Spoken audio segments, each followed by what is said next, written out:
Hi everyone, welcome to my channel. I am Meg and today I have got a super exciting video for you all. Like, I cannot tell you how excited I am to film this. I have literally rushed home from work and gone straight into filming this, which is why I look awful, my hair's a mess, the lighting's probably awful, but oh well, this has to be done.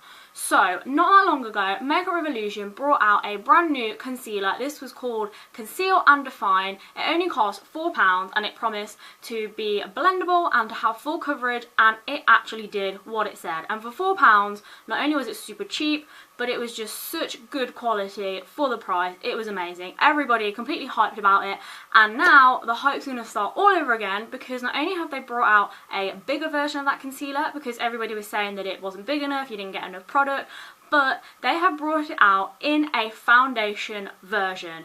So I have got my hands on this as soon as I possibly could because I was super excited to test this, and I really wanted to do a review for you all to show you what it's like. Now, it comes in 24 shades, it's supposed to be oil free, semi-matte, it offers a lightweight feel but a buildable coverage and a full coverage. So I'm really hoping it actually does what it says on the tin. I'm super excited to test this, so let's get on with trying this new product.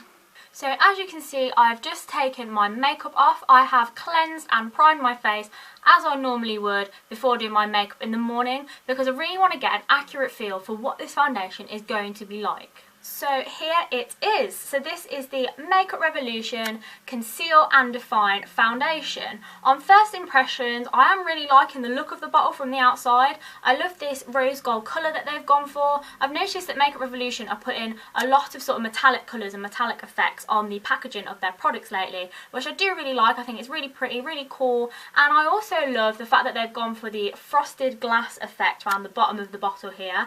I've noticed a lot of premium brands tend to go for that effect, so it does make it look a lot more expensive than what it actually is. I think the only downside is that you do only get 23 millilitres of product in here, whereas for most foundations you would normally get around 30. So you are getting a little bit less, but it is only £9, so it is super cheap for the amount that you get in there. And on top of that, it is also vegan and cruelty free, which is amazing. And then on top of that, it comes in 24 shades in total, which means that there is pretty much going to be something for everybody. So I couldn't actually decide which shade to get for this foundation. So I didn't just get one, I got two. So I've got this in the shade F6 and F7. I believe these are the same shades as the concealer, it's just if it's the concealer it's like C6, C7, whereas if it's the foundation it's got an F in front of it. Pretty simple. Now, if you're struggling to decide what shade is best for you, then I'd recommend you go on either the Superdrug website or the Revolution website because they actually have a list of all the shades, and next to each shade it's got a description. So for example, I think that F6 is for light to medium skin with a neutral undertone, and F7 is for medium skin with a neutral undertone. So it's got all the different shades, so light, medium, dark, and the type of undertone that this would also suit. So if you're not sure, then I would definitely go and check that out. I'm also going to quickly do some swatches of these so that you can see what they look like on my skin colour. So as you can see, there's quite a bit of difference between these two shades of foundation. The one closest to my hand is F6, which is for light to medium skin, and the one furthest away is F7, which is for medium skin. So after doing the swatches, I feel as though the F7 shade may be a little bit dark for me right now. I think that would be better like in the summer when I've tanned or fake tanned. So at the moment, I think I'm going to go in with the F6 shade of this foundation. So as you unscrew the lid, you can see that you get, oh my life, like the world's biggest dofer. Like, it's freaking huge. I'm not entirely sure how I feel about foundation being on a dofer. I quite like having a pump so that I can pump it straight onto my beauty blender and then put it on my face, but I guess it's kind of easy for application, so we'll see how I get on with this. So I've got a mirror here, so I think I'm literally just going to take some of this. As I said, I've used F6 because it's more my colour right now.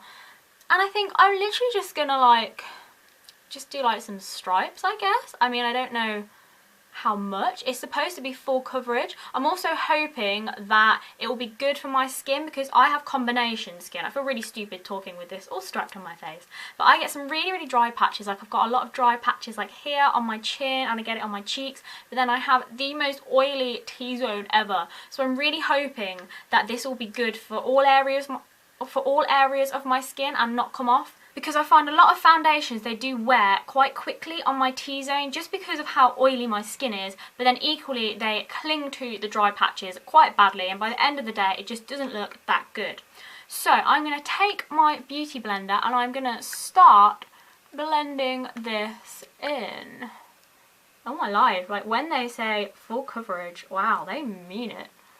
Like I think this is literally like the perfect shade. I kind of maybe think I should have got the 6.5 shade, because that's another good thing about this, that they're doing it in half shades. So if you are in between the two shades, then you can go for the half shades, which is brilliant. It just means that there's something to suit everybody. So I think I haven't actually put enough on there, so I'm gonna put quite a bit on this little spot here I've got on my chin, see what kind of coverage I can get there. Whack a bit more and put it on my nose, because I find on my nose and all around my T-zone I've got, oh that's a grim noise, I've got like quite big pores, so I'm really hoping that this is going to cover them well. I have applied this like really badly, so yeah, probably don't do it the way that I have because this is awful, but it is pretty good coverage, I must admit. I wouldn't say it's the fullest coverage I've ever seen, but it is pretty full. I mean, I'm being 100% honest here. Obviously, this is not sponsored in any way, shape or form. But no, I think so far so good.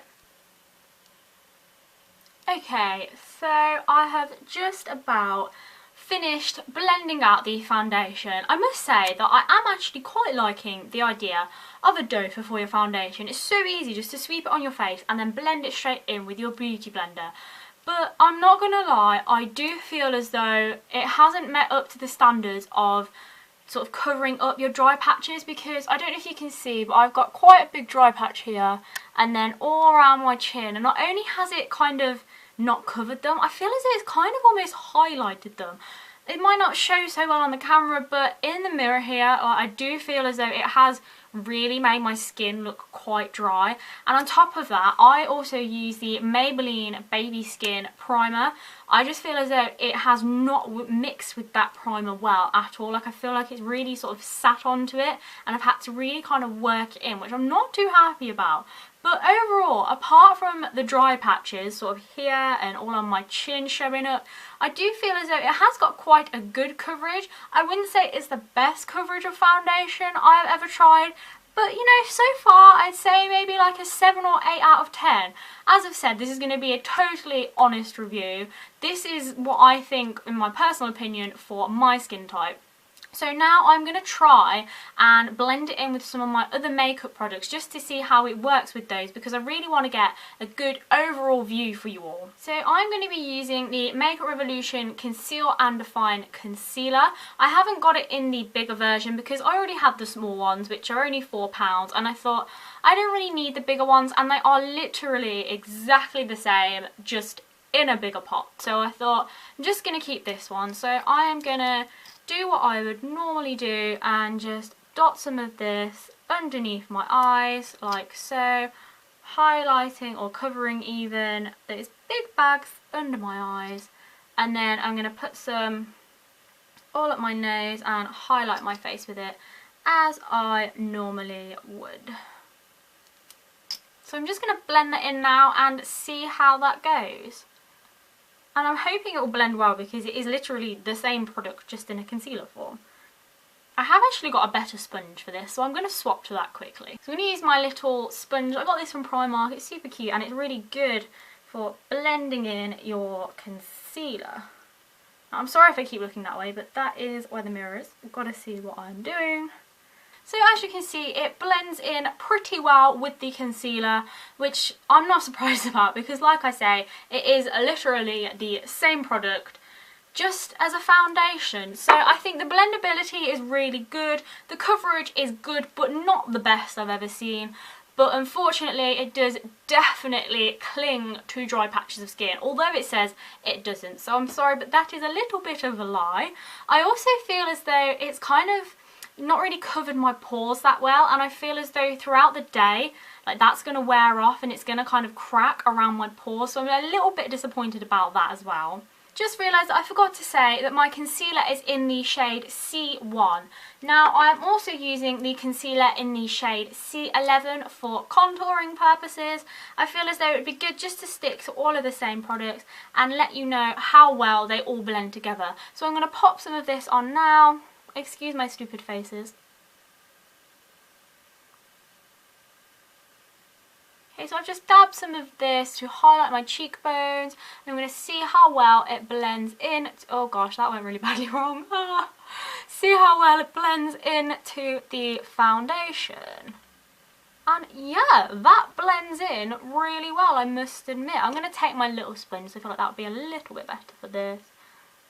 Yeah, it's not like popping or anything, so I feel as though I would need to maybe put a couple of layers on and maybe go over this with like some bronzer or something. I do actually use a Makeup Revolution bronzer, so I feel as though that would be quite good to do a full face of Makeup Revolution. So clearly the foundation does blend really well with the other products, especially the concealer. It does have a nice finish to it. It has got buildable coverage.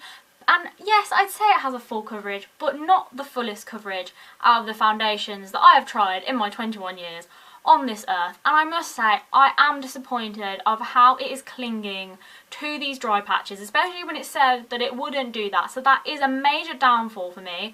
Obviously, so far so good on the oily side, but I feel as though I am kind of feeling a little bit of oil coming through already in the 10 minutes since I filmed this. So I mean, that could also be another negative, and I definitely think it's gonna start cracking all on these pores on my chin. But I mean, it's £9. I love the fact that it has a doe on it. At the beginning of this video I was like, I'm not quite sure about that, but now I actually think that that's a great way. It's so much easier to apply a foundation with a doe. I love the fact that it's vegan and cruelty free. So overall, I think because of the whole clinging to the dry patches and my pores, and it does make my skin look dry, I think I'd probably give it maybe like an 8 out of 10. So overall, pretty good, and that's just my opinion. It would probably suit other skin types better. But at the end of the day, it's £9. There is a shade for every single person. I'm kind of in between F6 and F7. Although F7 looks quite dark, when I kind of blended some in onto my arm, it didn't actually look that bad. So I did actually add a little bit on. I kind of mixed the two together. So if you are in between shades like me, obviously there's the half shades, but that might be an option for you also, just to mix a couple together. So overall, yeah, pretty good experience. I really have enjoyed reviewing that product for you guys. So if you enjoyed this video, don't forget to give it a big thumbs up, comment down below on what you thought, and comment what you think of this foundation if you've tried it out for yourself. Don't forget to subscribe so you can see more from me. I'd really like to review some new products, anything new that comes out. So yeah, don't forget to like, subscribe, comment. Thank you so much for watching. It means the world to me, and